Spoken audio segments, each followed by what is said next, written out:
Hey folks, greetings from Medellin. Today we are going to reverse engineer a pumpkin empire. Here's the backstory. A year or so ago, I watched this episode of the Kerner Office podcast, and he interviewed this lady from Dallas who has a pumpkin decoration business that sort of started as a hobby and then it blew up, and I think now she might be making $1 million a year off of it. I think she made 100K her first year. Amazing. The business is here, concierge pumpkin delivery. Her Instagram shows it all. The business is basically creating high-end homes with these nice pumpkin displays. It's not rocket science. It's tasteful. It's kind of like if Martha Stewart did your pumpkin decoration for your house. And the business is pretty simple. It's basically you buy all these different kind of funky pumpkins and deliver them to these people's house and tastefully arrange them. If you've ever bought pumpkins for your own house, they're heavy, and if you buy this many, you might need a truck. It's a pain in the neck, and why not just pay someone else a couple $100 to do it? So I saw this business, and I immediately thought about my cousin Corey, because I don't live in the U.S. anymore, but she lives in the Baltimore area. She's a Halloween fanatic.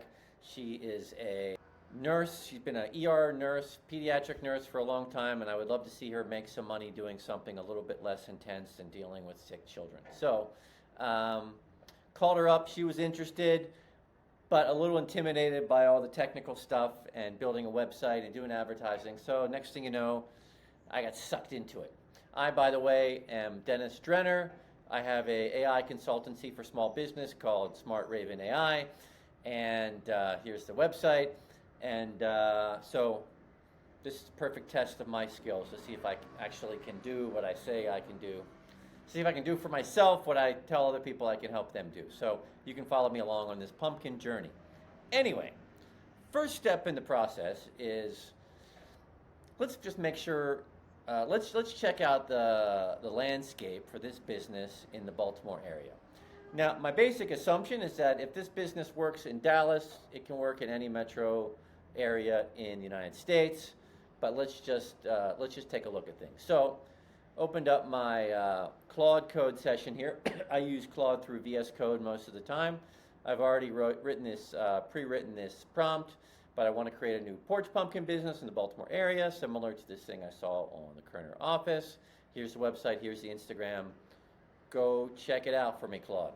So let's send that prompt and see what Claude has to say. Okay, so I did some talking with my Claude here. I signed off for a second because it was working and it would have been a very boring video. And Claude got a little confused because I had already done all this analysis and it was like, we already did this. And I was like, yeah, just pretend. So this is, but I basically just went into Claude and I said, hey, this is what I'm trying to do.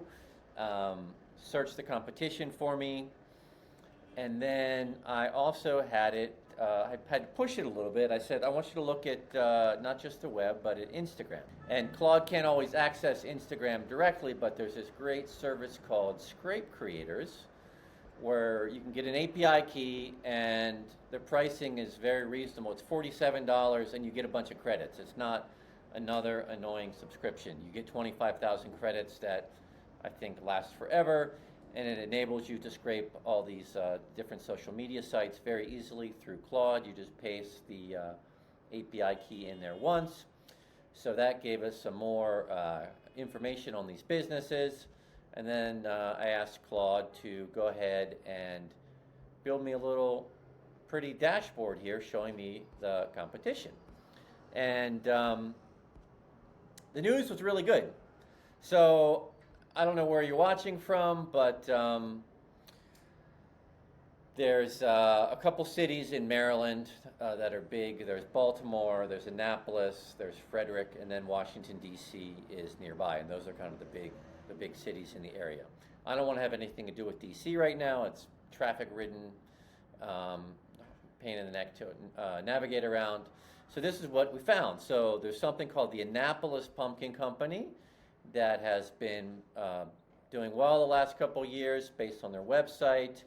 They have sold out the last couple years. They have a decent number of Instagram followers and posts. And then in the Baltimore area, there is, look at this site has only got 35 posts. Their website looks dormant.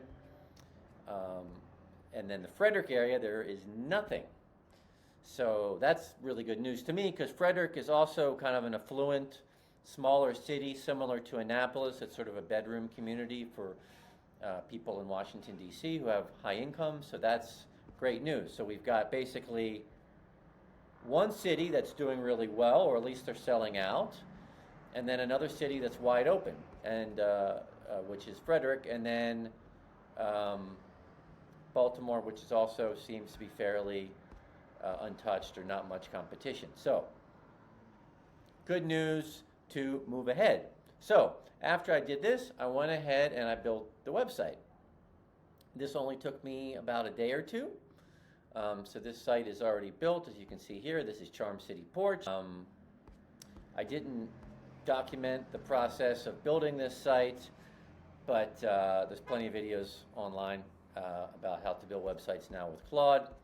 And this, again, didn't take very much time at all. That's Corey, my cousin. So we have validation. Now we have a website. That's all the easy stuff. The hard part is still getting customers, right? So, so what do we do? Let's figure out why people want to hire a porch pumpkin business in the first place. Why don't they just go to Home Depot and do their own decoration? So let's go back into Claude and let's run something called the last 30 days skill, which is a fantastic skill that searches the web for kind of searches around different businesses and finds pain points and what people are talking about in different businesses or different areas. Use the last 30 days skill to search the porch pumpkin decoration business for me and see what people talk about, what their pain points are, etc. Do your thing. By the way, if you're not using WhisperFlow, I don't know what you're doing.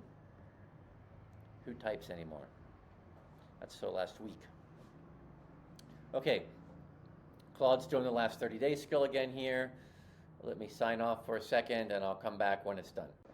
Okay, we're back, and that took about 5 or 10 minutes, and the skill, last 30 days, scraped Reddit, scraped the web, scraped Axios, it looked like. I guess that's not scraping, that's just searching the web. Look, it went into the Halloween subreddit, and this is what it discovered. Number one pain point is rotting. Porch stains, bugs, smell. So you don't want your people don't like it when the pumpkins go bad. So I have to look into that. I feel like I saw somewhere about something you can spray on the pumpkins, but something to look into.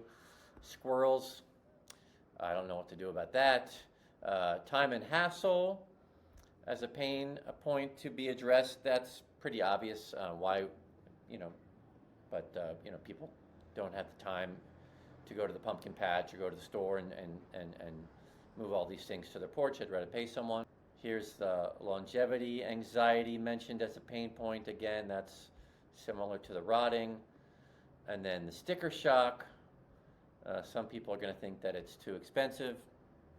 So what? Who cares?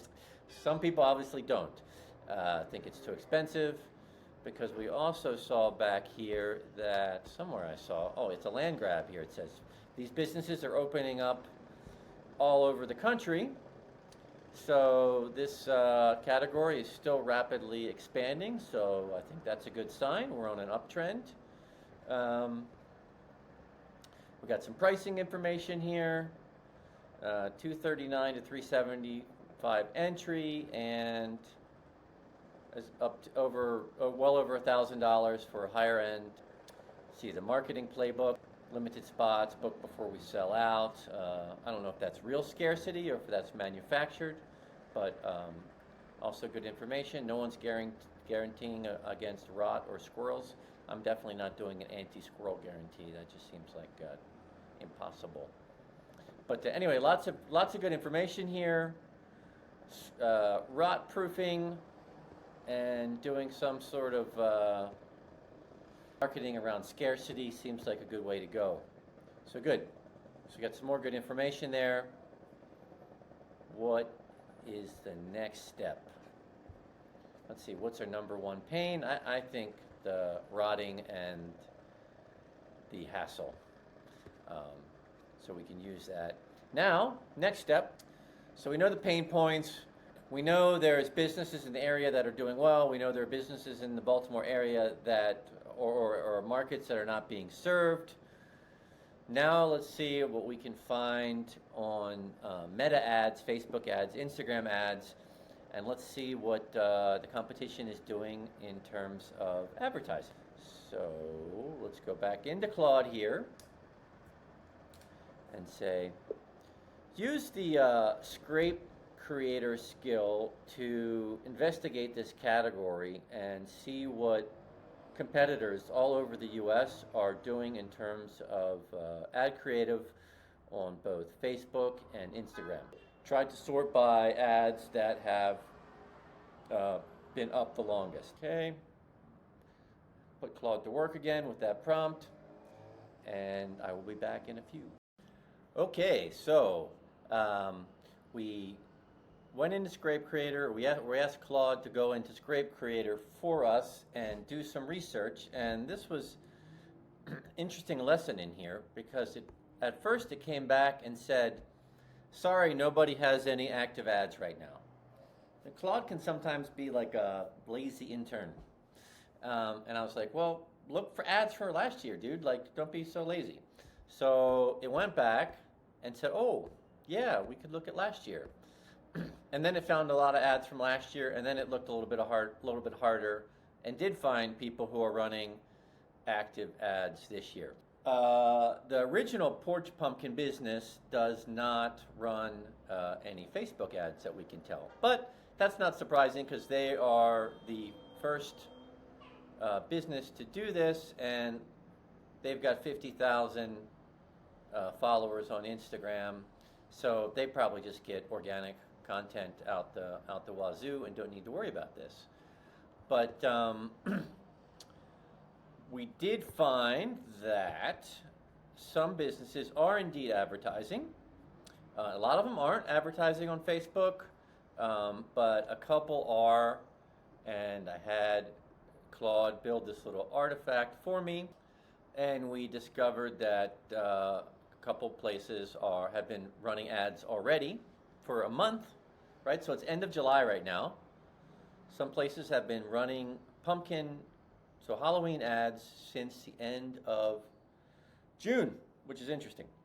So we've got Porch Snobs here, the Gulf Coast Pumpkin Company, the Detroit Pumpkin Company. We can get an idea of how successful these ads are by how long they've been running. Of course, it also could be a measure of how lazy these people are. They just don't want to try different ad creative. So now we've got samples of ads from different places, the Detroit Porch Company, the Styled Porch, My Front Porch. None of them are in my area, which is great, but we can look at these to get an idea of what other places are doing, what their ads look like, and use them to inform our own ads. Claude also did a nice little summary for me that a lot of the people are selling this winning formula of sell the effortlessness. You know, you're not lifting a finger, zero hauling, zero guesswork. I mean, that's not surprising. The pain points in this business, I think, are pretty obvious. I see. So these places are running in the off season with an early bird offer. That's not a bad idea, I think, especially if you're starting a new business. You know, you can feel a little bit more secure about expenses, like if you have to rent a truck or maybe you need to pre-buy pumpkins. If you can get some pre-sales, that would be fantastic. So some really good information here. So now we've got a business. We've validated that there's demand in our area, but that there are some gaps in the market. We have looked and we have discovered our pain points. Now we found creatives from other parts of the country that we can use to inspire our own creatives. So now, let's try to make some of our own creatives using this as inspiration. So I had Claude, via Scrape Creators, go and find some of the best performing meta ads for me. And I'm not a Facebook ads expert, but my understanding is they don't share all the details. But as a proxy, if an ad has been running for a long time, you can assume that it's doing pretty well, because why would people keep using the same creative if it wasn't performing? So I had Claude copy some of these ads to my desktop, and I was pretty underwhelmed by these. I think these are a little bit unimpressive. This one's kind of fun. This one's a video. This lady from the Detroit. Hey, Metro Detroit. Have you ever been driving through town and you see those gorgeous porch displays with the pumpkins and wonder who does that? So something like that's nice, but so then I went back to Claude and I said, what's the deal here? These ads kind of suck. And he was like, well, there's a lot of organic Instagram pages that do well. So I asked it to take some of the best performing organic posts out, and it gave me this stuff. And the best performing posts were mainly just beautiful displays on nice houses. And I think some of them were carousels, so they have like a before and after thing. Simple as that. Also, this lady went on Good Morning America, so yeah, obviously that'll do well. But for the most part, this kind of beautiful display, maybe showing the family, this kind of ad performs well. So we've got a little problem this year, is that we don't have any pumpkins to work with yet. So the first year is going to be a little bit tricky until we can get pumpkins, which those won't be available for another 6 weeks. So we might be looking at some crazy marketing push at the end of September when we get our hands on some pumpkins, and before the real season kicks off in October. I had a lady at a farm the other week. I was visiting a pumpkin farm in Maryland, and she said, I don't know, something happens on October 1st and everyone starts thinking about pumpkins. So what are we going to do now? Well, let's try in the meantime and see if Claude can come up with some creatives for me.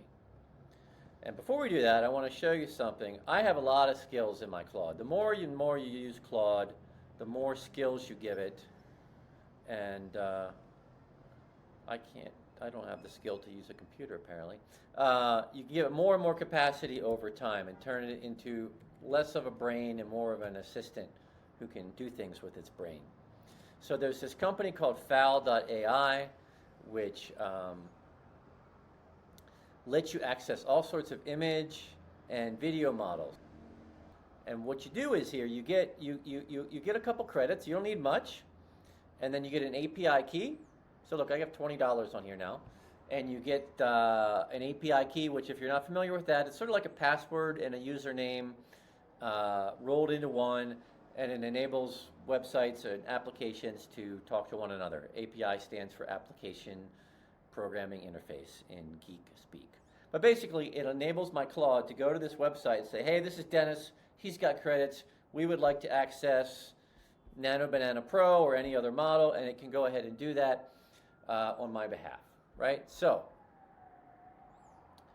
and the cool thing about, one of the many cool things about a site like this is, like, for example, I can use Google models without a Google subscription. I can use Seed Dance. I can use Kling. I can use all these models, and I only have to pay for what I actually use. And we all hate subscriptions these days, right? So maybe I'm on vacation for a month and I'm not doing anything. I'm not paying anything. If I do one image that month, I'm only paying 9 cents to do that image. So that's great. Okay, so going back to Claude here. And let's try something. Using what you've learned from the top performing ads, I would like you to create some sample creative for me. I want you to use the brand colors and fonts, etc. from the Charm City Porch website.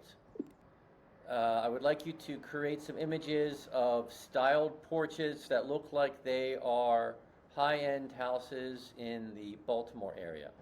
Create 10 sample images for now, and let me know any questions you need answered before you get started. Okie dokie.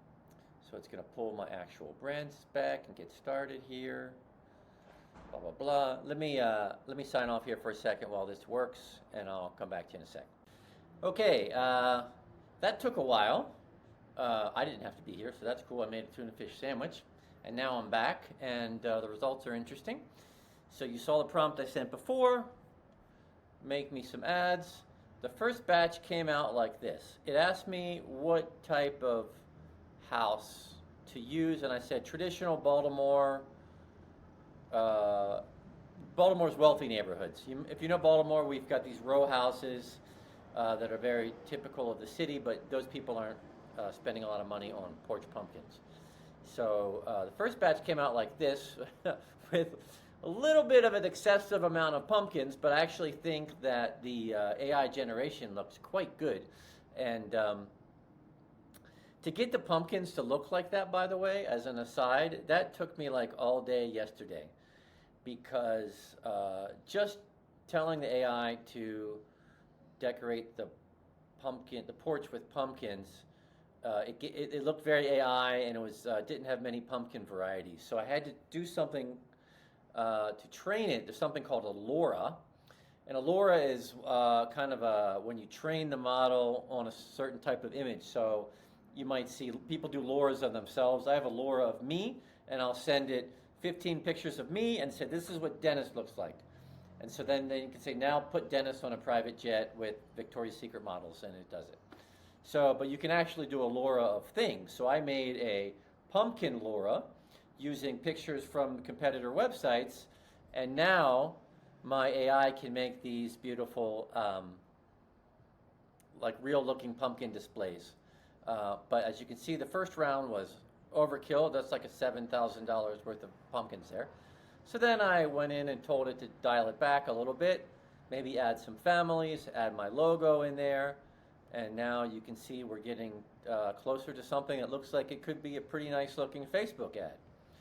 So, and with that, I think that's the end of this video. I'm going to play around with this a little bit more, and in the next video, I'm going to play around with connecting Facebook ads through their API to our creative, and see if we can do some automatic testing and see which of these ads converts best. And maybe we can even try doing some video creative as well. Anyway, that's all for today. Thanks a lot. By the way, if you're interested in having me help you do something like this for your own business, please reach out. You can go to smartravenai.com. I am currently offering a free 30-minute consult.